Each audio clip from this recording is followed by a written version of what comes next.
हमारा main character कानेकी एक गरीब लड़का था जो एक ऑर्डिनरी लाइफ जी रहा था।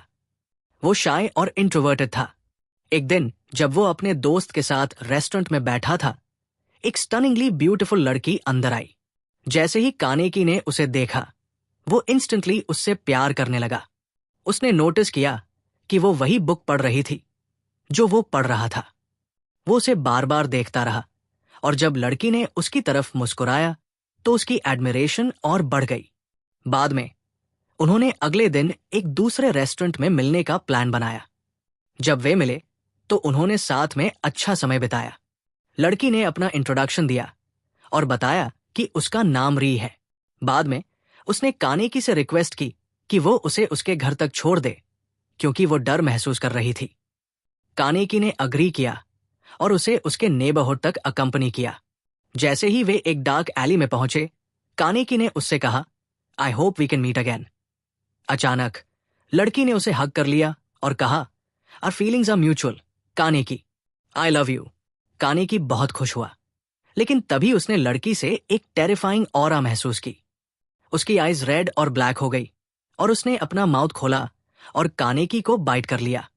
कानेकी शॉक था और उसे एहसास हुआ कि ये लड़की ह्यूमन नहीं है। उसे न्यूज में गूल्स के बारे में सुनी बातें याद आई, ऐसे क्रीचर्स जो इंसानों जैसे दिखते हैं लेकिन उनकी फ्लेश खाते हैं। कानेकी जमीन पर गिर पड़ा। बहुत ज्यादा ब्लीडिंग हो रही थी, जबकि री ने अपनी ट्रू फॉर्म रिवील कर दी जिसमें उसके बॉडी पर ब्लडी स्केल्स थे। उसने भागने की कोशिश की लेकिन वो नहीं भाग सका।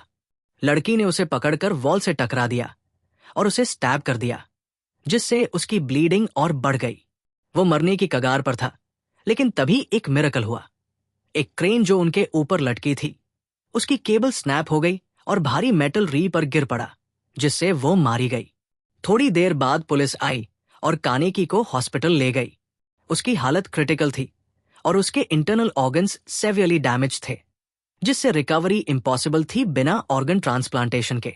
डॉक्टर्स के पास कोई चॉइस नहीं थी, इसलिए उन्होंने री के ऑर्गन्स को कानेकी के बॉडी में ट्रांसप्लांट कर दिया। रिजल्ट ये हुआ कि कानेकी आधा गूल बन गया।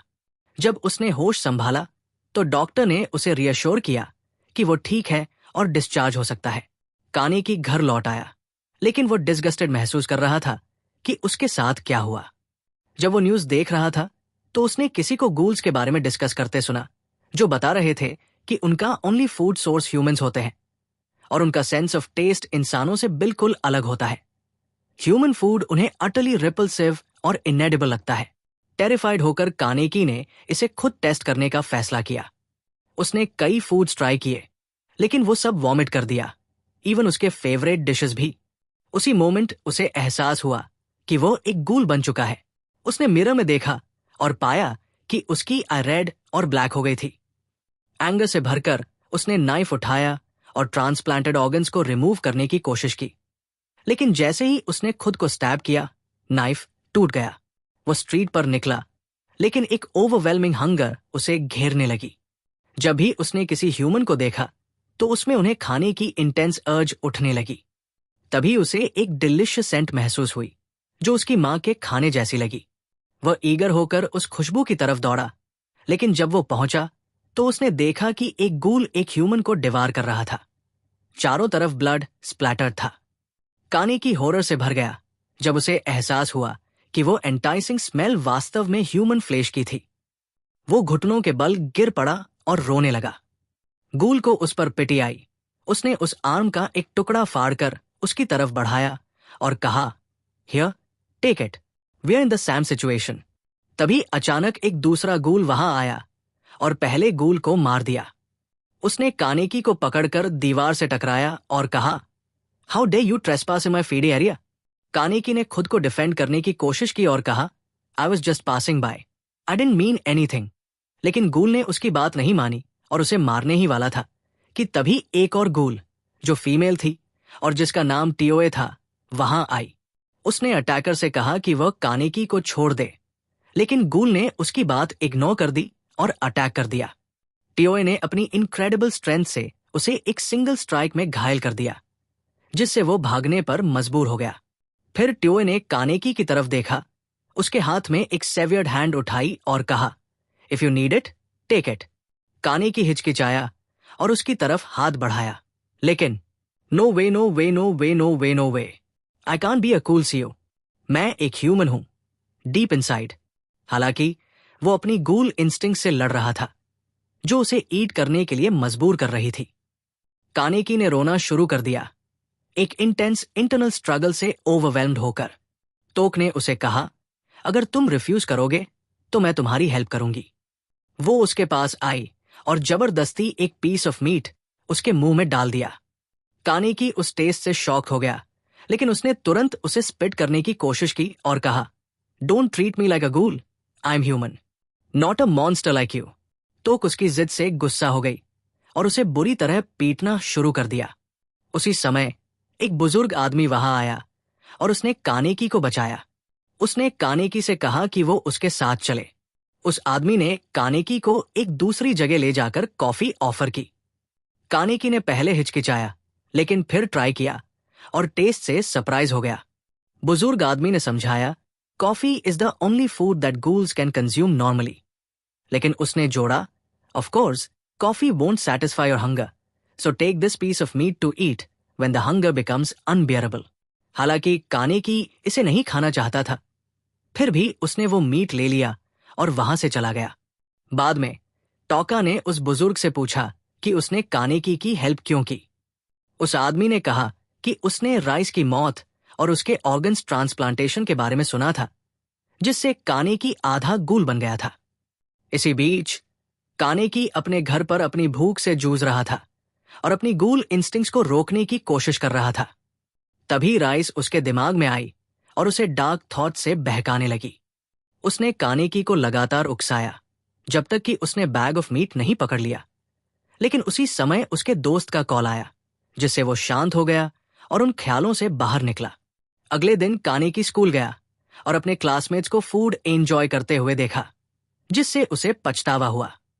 बाद में उसने अपने दोस्त से मुलाकात की, जिसने उसे एक न्यू कोवर्कर और यूनिवर्सिटी स्टूडेंट से मिलने बुलाया। जब उन्होंने डोर खोला तो कानेकी हैरान रह गया। सामने वही गूल खड़ा था जिसने उस पर हमला किया था। दोनों शौक में एक दूसरे को घूरने लगे।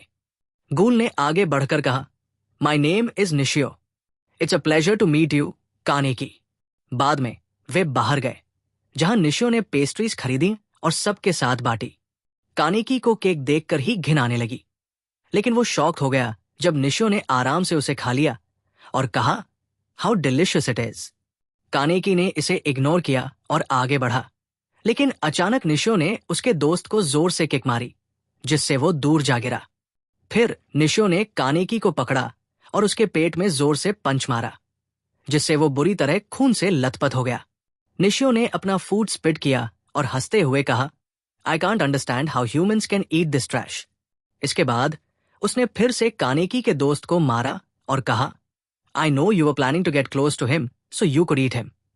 निशियो ने बेरमी से कानेकी के दोस्त के चेहरे को स्टॉम्प कर दिया, जिससे खून निकलने लगा। उसी समय कानेकी का गुस्सा फूट पड़ा और उसने निशियो पर अपने बैकपैक से हमला कर दिया। निशियो ने उसका मजाक उड़ाते हुए कहा, what are you doing attacking me with a backpack? Are you a lady or something? फिर उसने कानेकी के दोस्त की तरफ देखा और अपना कागुने अनलीश कर दिया ताकि उसकी जान ले सके। जैसे ही कानेकी को अपने दोस्त के साथ बिताए गए सभी पल याद आए, उसका गुस्सा और बढ़ गया और उसने भी अपना कागुने निकाल लिया। हेट्रेड और एंगर से भरी एक भीषण लड़ाई छिड़ गई और कानेकी ने निशियो के पेट में हमला कर दिया। हालांकि उसने निशियो को हरा दिया, लेकिन फिर भी वो उसे बार बार स्टैब करता रहा।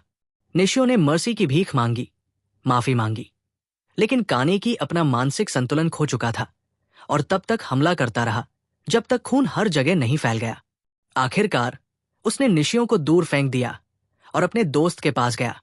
उसी समय उसके दिमाग में फिर से राइस दिखाई दी और कहा, look at him, fresh and delicious, go on, eat him and enjoy the test.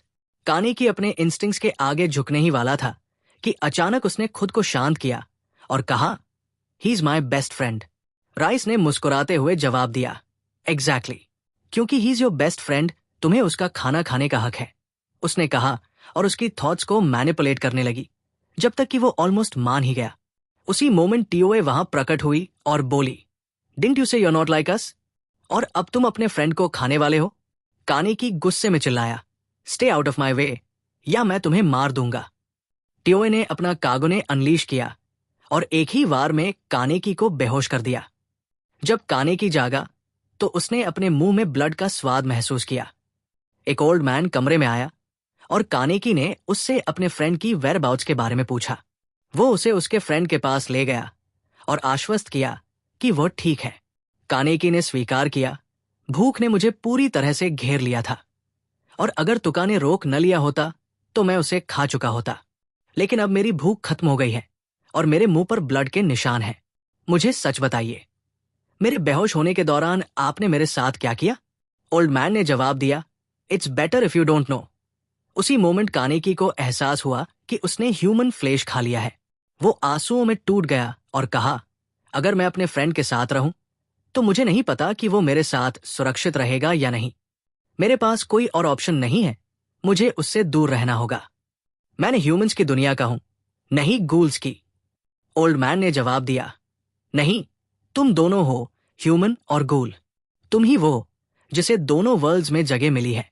हमारे साथ रहो और अब से तुम जानोगे कि क्या हम सिर्फ सैवेज मॉन्स्टर्स हैं या ऑर्डिनरी पीपल। कानेकी ने गूल्स के साथ रहना शुरू कर दिया, जो उस ओल्ड मैन के द्वारा चलाए जा रहे एक कैफे में रहते थे। उसने बताया कि वे एक गूल ऑर्गेनाइजेशन है जिसे टीयू कहा जाता है। कैफे में गूल्स और ह्यूमंस दोनों आते हैं क्योंकि ये एक रेगुलर कॉफी शॉप की तरह दिखता है।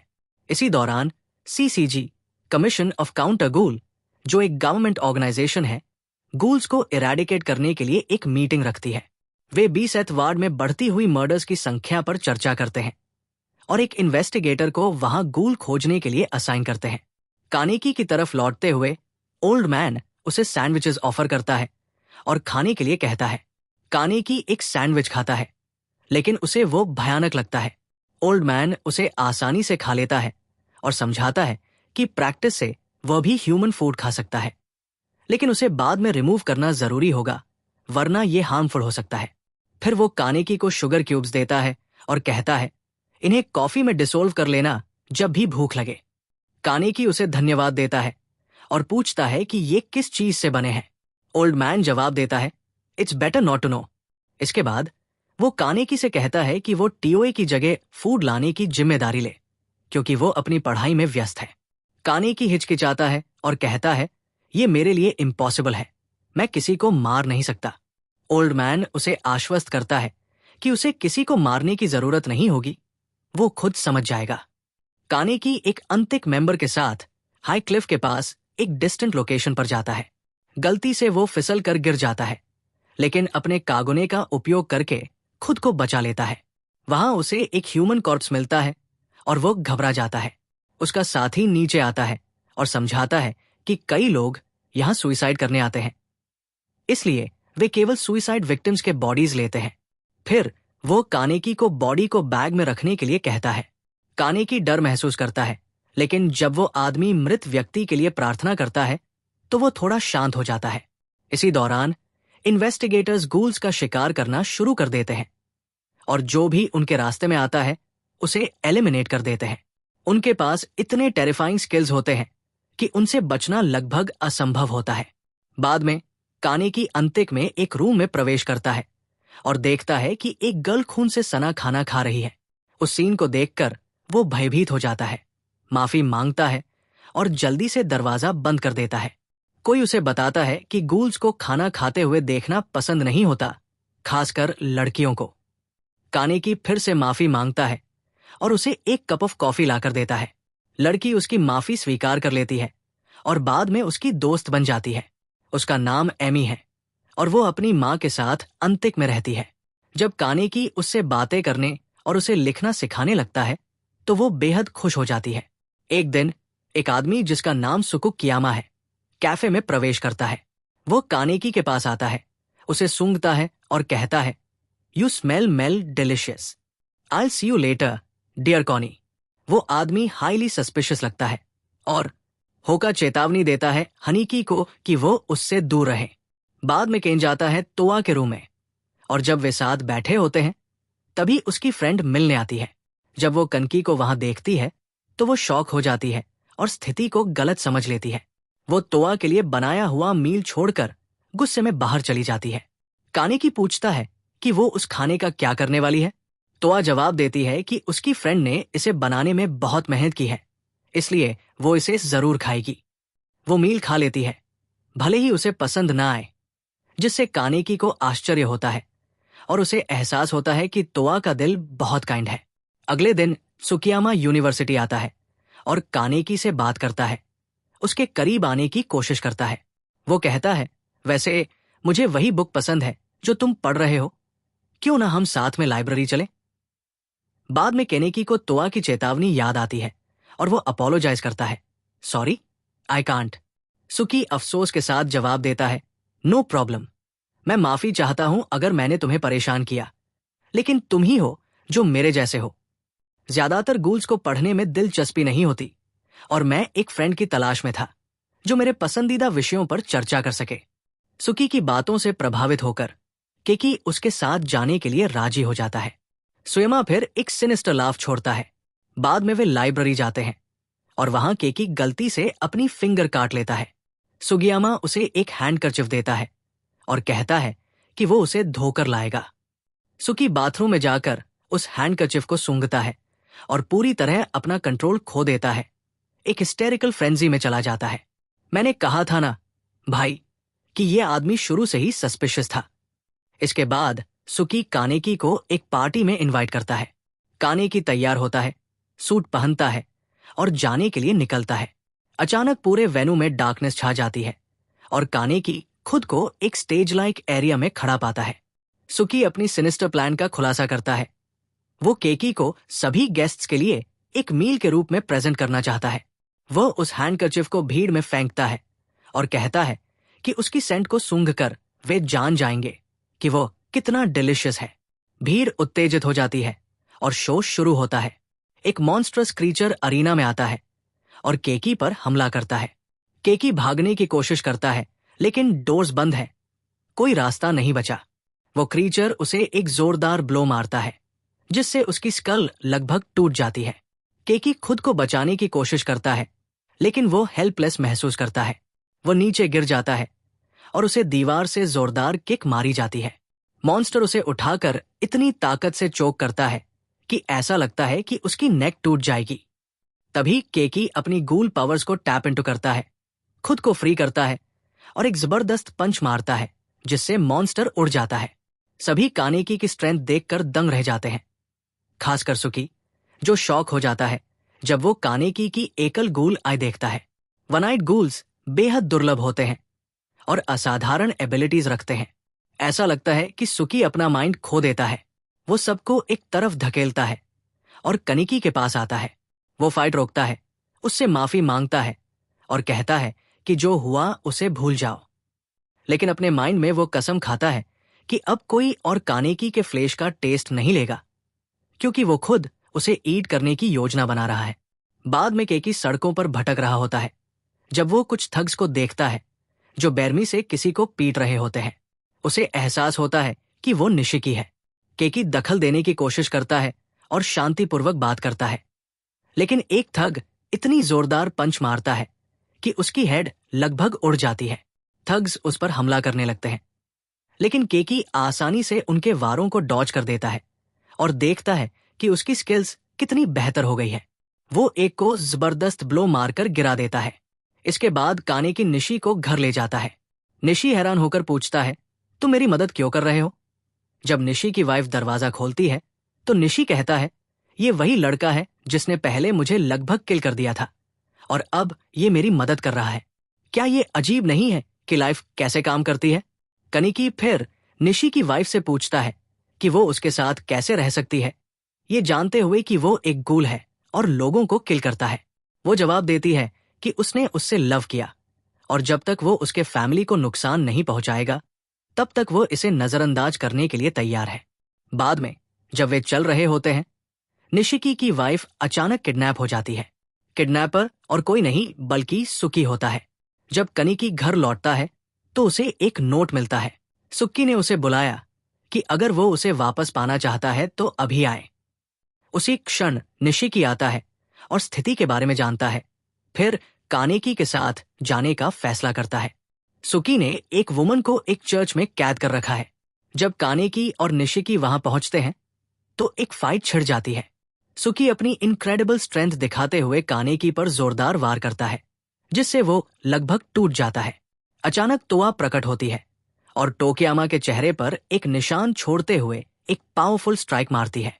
हालांकि सुकी जल्दी से ठीक हो जाता है, अपनी शर्ट फाड़ता है और गंभीरता से फाइट करने के लिए तैयार हो जाता है। बैटल शुरू होती है सुकी और तोआ के बीच, और कानेकी भी अपनी जस्टिस के लिए लड़ने में शामिल हो जाता है। दोनों मिलकर एक कंबाइंड अटैक करते हैं, जिससे सुएमा लगभग हार जाता है, लेकिन वो चौंका देता है और अपने हाथों से उन्हें पकड़ लेता है। वो कानेकी का हाथ तोड़ देता है और उसके स्टमक में एक डेवस्टेटिंग ब्लो मारता है, जिससे उसकी हालत बहुत खराब हो जाती है। तोआ पीछे से अटैक करने की कोशिश करती है, लेकिन सुकी उसे पकड़ लेता है और एक गहरी वाउंड देता है। फिर वो निशिकी की वाइफ की ओर बढ़ता है उसे मारने के लिए। इसी क्षण निशिकी हार मानने लगता है और उसे याद आता है जब केकी ने उसे पहले हराया था। वो घर लौटता है, बुरी तरह घायल और दर्द से चिल्लाता है। उसकी वाइफ उसकी आवाज सुनती है और उसकी जांच करने आती है, लेकिन वो अपनी हंगर के कारण खुद पर नियंत्रण खो देता है और उसे लगभग खा जाता है। उसी क्षण निशी की वाइफ हैरान होकर कहती है, आयु अगूल? निशी सोचता है कि ये अंत है और वो उसे रिपोर्ट कर देगी, लेकिन वो उसे चौंका देती है। अपनी शर्ट उतारते हुए कहती है, हियर यू गो। निशिकी उसकी ओर झपटता है और काट लेता है, लेकिन वो कहती है, you are the only one who ever valued me. After my family died, I had nowhere to go and was ready to end my life. But you saw me and became the reason I kept going. So take my life and stay alive, निशिकी। निशिकी भावनात्मक रूप से हिल जाता है और उसे छोड़ देता है। सीन वर्तमान में लौटता है, जहां निशिकी गुस्से से उबलता हुआ सुकी पर लगातार अटैक करता है, लेकिन सुकी बार बार उसे जमीन पर गिरा देता है। इसके बावजूद निशिकी हार मानने से इनकार करता है। फाइट जारी रहती है जब तक कि निशिकी को पेट में एक गहरी वाउंड नहीं मिलती और उसे जमीन पर पटक दिया जाता है, लेकिन वो फिर भी उठता है, केवल फिर से बेरमी से गिरा दिए जाने के लिए। जैसे ही सुकी निशी की वाइफ को मारने की ओर बढ़ता है, निशी उसे कसकर पकड़ते हुए कहता है, I won't let you touch her. सुकी निशी को उठाता है और उसे मारने ही वाला होता है, लेकिन अचानक कनिकी हस्तक्षेप करता है। पहले से योजना बनाकर तोआ कनिकी को काटती है, जिससे उसकी एनर्जी बहाल हो जाती है और वो अपनी कागुने खोलती है। वो सुकी पर एक ही वार करती है और उसे जमीन पर गिरा देती है। सुकी निशिकी की वाइफ की ओर भागने की कोशिश करता है अपनी स्ट्रेंथ वापस पाने के लिए, लेकिन निशिकी उसका रास्ता रोक देता है। सुकी बार बार निशिकी को लात मारता है, जिससे तोक को मौका मिलता है कि वो सुगियामा का हाथ काट दे। सुकी जमीन पर गिर जाता है और आखिरकार बैटल समाप्त होती है। निशिकी अपनी वाइफ को दिलासा देने के लिए पास आता है, लेकिन तोक हस्तक्षेप करती है और कहती है, stay away from her. This woman has seen us and cannot live because she might report us. I kill her here. निशिकी अपनी वाइफ को बचाने की कोशिश करता है, लेकिन तोक उसे कई बार छुरा घूम देती है, जिससे वो निष्क्रिय हो जाता है। जब महिला की ब्लाइंड फोल्ड हटाई जाती है और वो तोक को देखती है, तो वो कहती है, यू आर सो ब्यूटिफुल। तोक इस टिप्पणी से स्तब्ध रह जाती है और महिला को छोड़कर बाहर चली जाती है। बाद में तोआ अकेली बैठकर खुद से कहती है, I'll never be beautiful। इन घटनाओं के बाद जीवन सामान्य होने लगता है और निशिकी ग्रुप में शामिल होकर उनके साथ काम करने लगता है। इस बीच एमी रोती है और अपनी मदर से कहती है कि वो अपने फादर को देखना चाहती है। छोटी गर्ल बाहर भागती है और कहानी एक अलग मोड़ लेती है। हम उसके फादर को एक मेडिकल क्लिनिक में देखते हैं। अचानक एक ताकतवर मैन बिना किसी चेतावनी के अंदर घुसता है और एक जोरदार पंच मारकर उसे जमीन पर गिरा देता है। ये पता चलता है कि बाहर इन्वेस्टिगेटर्स पहले से तैयार थे। वे अपने कार्गो वेपन्स केस से निकालते हैं और उनमें से एक कहता है, we finally found you Jason. Ghouls के लीडर के खिलाफ एक भयंकर फाइट होती है, जिससे पता चलता है कि जेसन एक अविश्वसनीय रूप से मजबूत प्रतिद्वंद्वी है। वो आसानी से उनके अटैक से बच जाता है और बिना किसी कठिनाई के वार करता है। इन्वेस्टिगेटर्स अपने कार्गन वेपन्स का उपयोग करते हैं, लेकिन वे उसे चोट पहुंचाने में असफल रहते हैं। वे उसे घेर लेते हैं, लेकिन वो एक ही चाल में उनके कार्गन को तोड़ देता है। जेसन उन्हें कहता है, अब के लिए बस बहुत हुआ, मेरे पास समय नहीं है, लेकिन मैं बाद में तुम्हारे लिए लौटूंगा। जेसन के जाने के बाद इन्वेस्टिगेटर्स एम के पिता की हत्या करने के लिए उसकी ओर बढ़ते हैं। वो अपने कार्गन से खुद को बचाने की कोशिश करता है, लेकिन वो बहुत कमजोर होता है और अंततः मारा जाता है। उसी समय एम की मां उसे दिलासा देती है, तुम्हारे पिता जल्द ही वर्क से लौट आएंगे, तैयार हो जाओ। बिना अपने पति की डेथ के बारे में जाने मां एम को बाहर टहलाने ले जाती है, लेकिन अचानक एम अपने पिता की सेंट को महसूस करती है और चिल्लाते हुए भागती है। मुझे यकीन है कि वो पास में है। वो उस जगह पहुंचती है, लेकिन उसे पता चलता है कि इन्वेस्टिगेटर्स ने उसके पिता की सेंट का उपयोग करके उसे फंसाया था। वे घिर जाते हैं और एक इन्वेस्टिगेटर कहता है, तुम दोनों यहीं मारे जाओगे। मां अपना कागुने निकालती है और एम को भागने का आदेश देती है। छोटी बच्ची शोक में डूब जाती है, लेकिन मां गुस्से में चिल्लाकर उसे भागने को मजबूर करती है। एम रोते हुए सड़कों पर भागती है, मदद के लिए पुकारती है, लेकिन कोई ध्यान नहीं देता। तभी कानेकी पास से गुजर रहा होता है और उसे देख लेता है। वो उससे पूछता है कि क्या हुआ, और वे जल्दी से उस जगह की ओर बढ़ते हैं। वे वहां पहुंचते हैं और देखते हैं कि मां फाइट के लिए तैयार हो रही है, लेकिन वो अचानक शॉक में जम जाती है। इन्वेस्टिगेटर खुलासा करता है कि उसने उसके पति की कॉर्ड्स को अपने केस में रख दिया था, इसलिए एम को उसकी सेंट पहले से महसूस हुई थी। उसने उसके पति को मारकर एक कागुने वेपन में बदल दिया था। इन्वेस्टिगेटर उसे चिढ़ाते हुए कहता है, आओ और अपना दुख और गुस्सा दिखाओ। कानेकी एम को पकड़े हुए दूर से ये दृश्य देखता है। मां एक दुख भरी स्माइल देती है और इन्वेस्टिगेटर सबके सामने उसका डिकैपिटेट कर देता है। एम जोर से रोने लगती है, जबकि कानेकी स्तब्ध खड़ा देखता रहता है। सब मां की डेथ से स्तब्ध रह जाते हैं, लेकिन टोका सबसे ज्यादा क्रोधित होती है और इन्वेस्टिगेटर से बदला लेने की कसम खाती है। टोका टीम से मदद मांगती है, लेकिन लीडर इसे बहुत खतरनाक मानकर मना कर देता है। टोका इस निर्णय को अस्वीकार करते हुए अकेले निकल पड़ती है। इस बीच कानेकी पछतावे में रोता है, खुद को कमजोर होने और मां को अपनी आंखों के सामने मरने देने के लिए दोषी मानता है। उसी समय इन्वेस्टिगेटर एम को भी मारने की योजना बनाता है, जैसे कि इस परिवार के अलावा कोई और घोल्स अस्तित्व में ही नहीं है। बाद में इन्वेस्टिगेटर्स असिस्टेंट को उसके स्थान से निकलते हुए देखा जाता है, जबकि टोका उसे दूर से देखती है। असिस्टेंट एक रेस्टोरेंट में जाता है, जहां वह अपने 2 कोलीग से मिलता है और हंसी मजाक करता है। कुछ देर बाद इन्वेस्टिगेटर अपने कोलीग्स के साथ निकलता है। चलते चलते टोका अचानक प्रकट होती है और पहले को मार देती है। वो दूसरे की ओर बढ़ती है, लेकिन इन्वेस्टिगेटर सही समय पर आकर उसे बचा लेता है। टोका और इन्वेस्टिगेटर के बीच बैटल शुरू हो जाती है और वो जल्दी ही उस पर भारी पड़ती है, लेकिन तभी उनका लीडर आता है और उसे चिढ़ाने लगता है। एम की मां और बेटी का मजाक उड़ाता है। गुस्से में टोका लापरवाही से हमला करती है, जिससे लीडर को उसे गिराने का मौका मिल जाता है। टोका को पीछे हटने पर मजबूर होना पड़ता है। टोका एम को उसकी मां की लॉस पर रोते हुए पाती है। वो उसे थोड़ी देर के लिए छोड़ देती है, लेकिन जब वापस आती है तो पाती है कि एम अपने रूम से गायब है। टोका और कानेकी उसे हर जगह खोजते हैं, लेकिन वो कहीं नहीं मिलती। इस बीच एम एक परित्यक्त टनल में पहुंचती है, जहां उसे उसकी मां का बॉडी एक बैग में भरा हुआ मिलता है। वह जोर से चीखती है, जो पूरे क्षेत्र में गूंज उठती है। टोका उसकी ओर दौड़ती है, जबकि कानेकी देखता है कि इन्वेस्टिगेटर ऊपर से आ रहा है। कानेकी तुरंत इन्वेस्टिगेटर के सामने कूद जाता है और कसम खाता है कि वो एम को चोट नहीं पहुंचाने देगा। टोका एम तक पहुंचती है और उसे बैग पकड़े हुए पाती है। वो पूछती है, तुम्हारे हाथ में क्या है?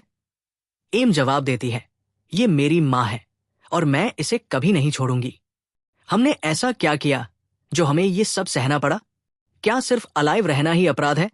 टोका उसे गले लगाती है और कड़वे आंसू बहाने लगती है, एक ऐसे सीन में जो शोक और दुख से भरा हुआ है।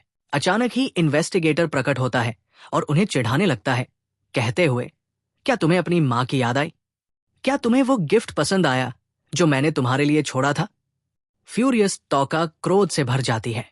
उसी क्षण कानेकी अपना मास्क पहनता है और इन्वेस्टिगेटर का सामना करता है एक भयंकर लड़ाई में।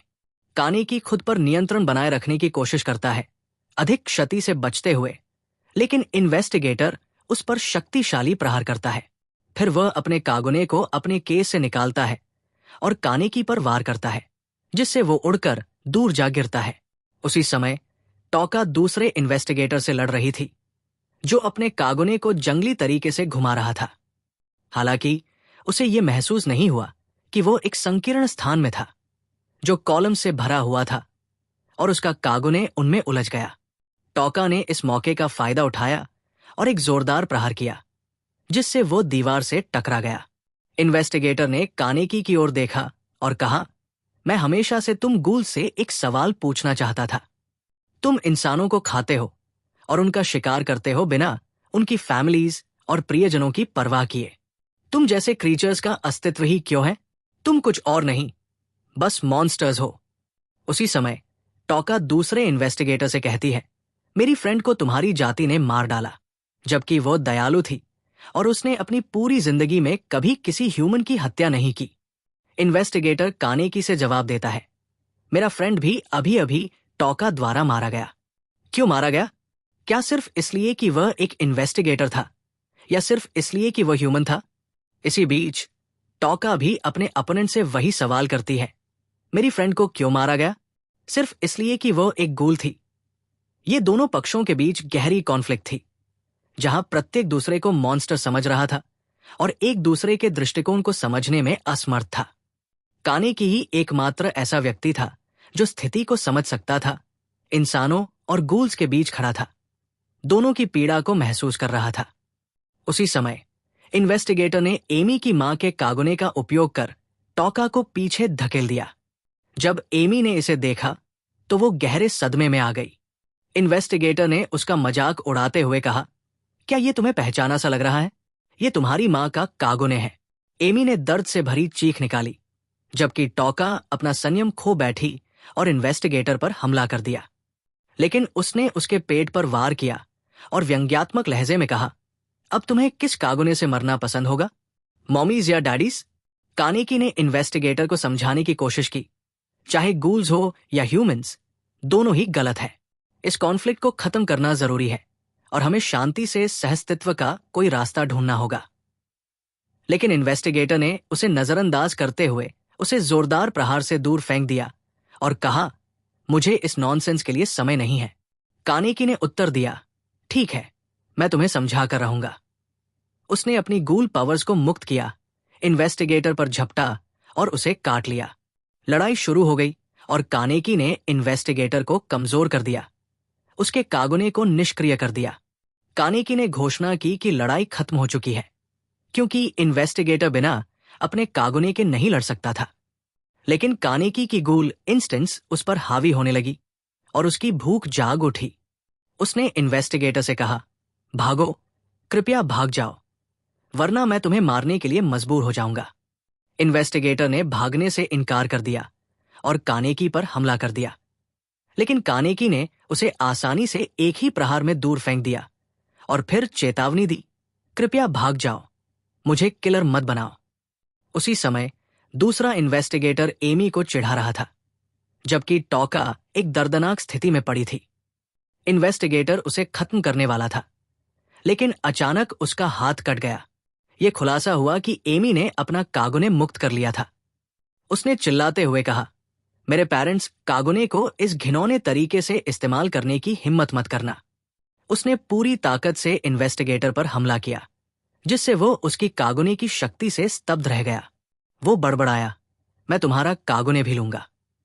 लेकिन एमी ने उसे हवा में उठा लिया, उसकी टांग काट दी और उसे जमीन पर पटक दिया।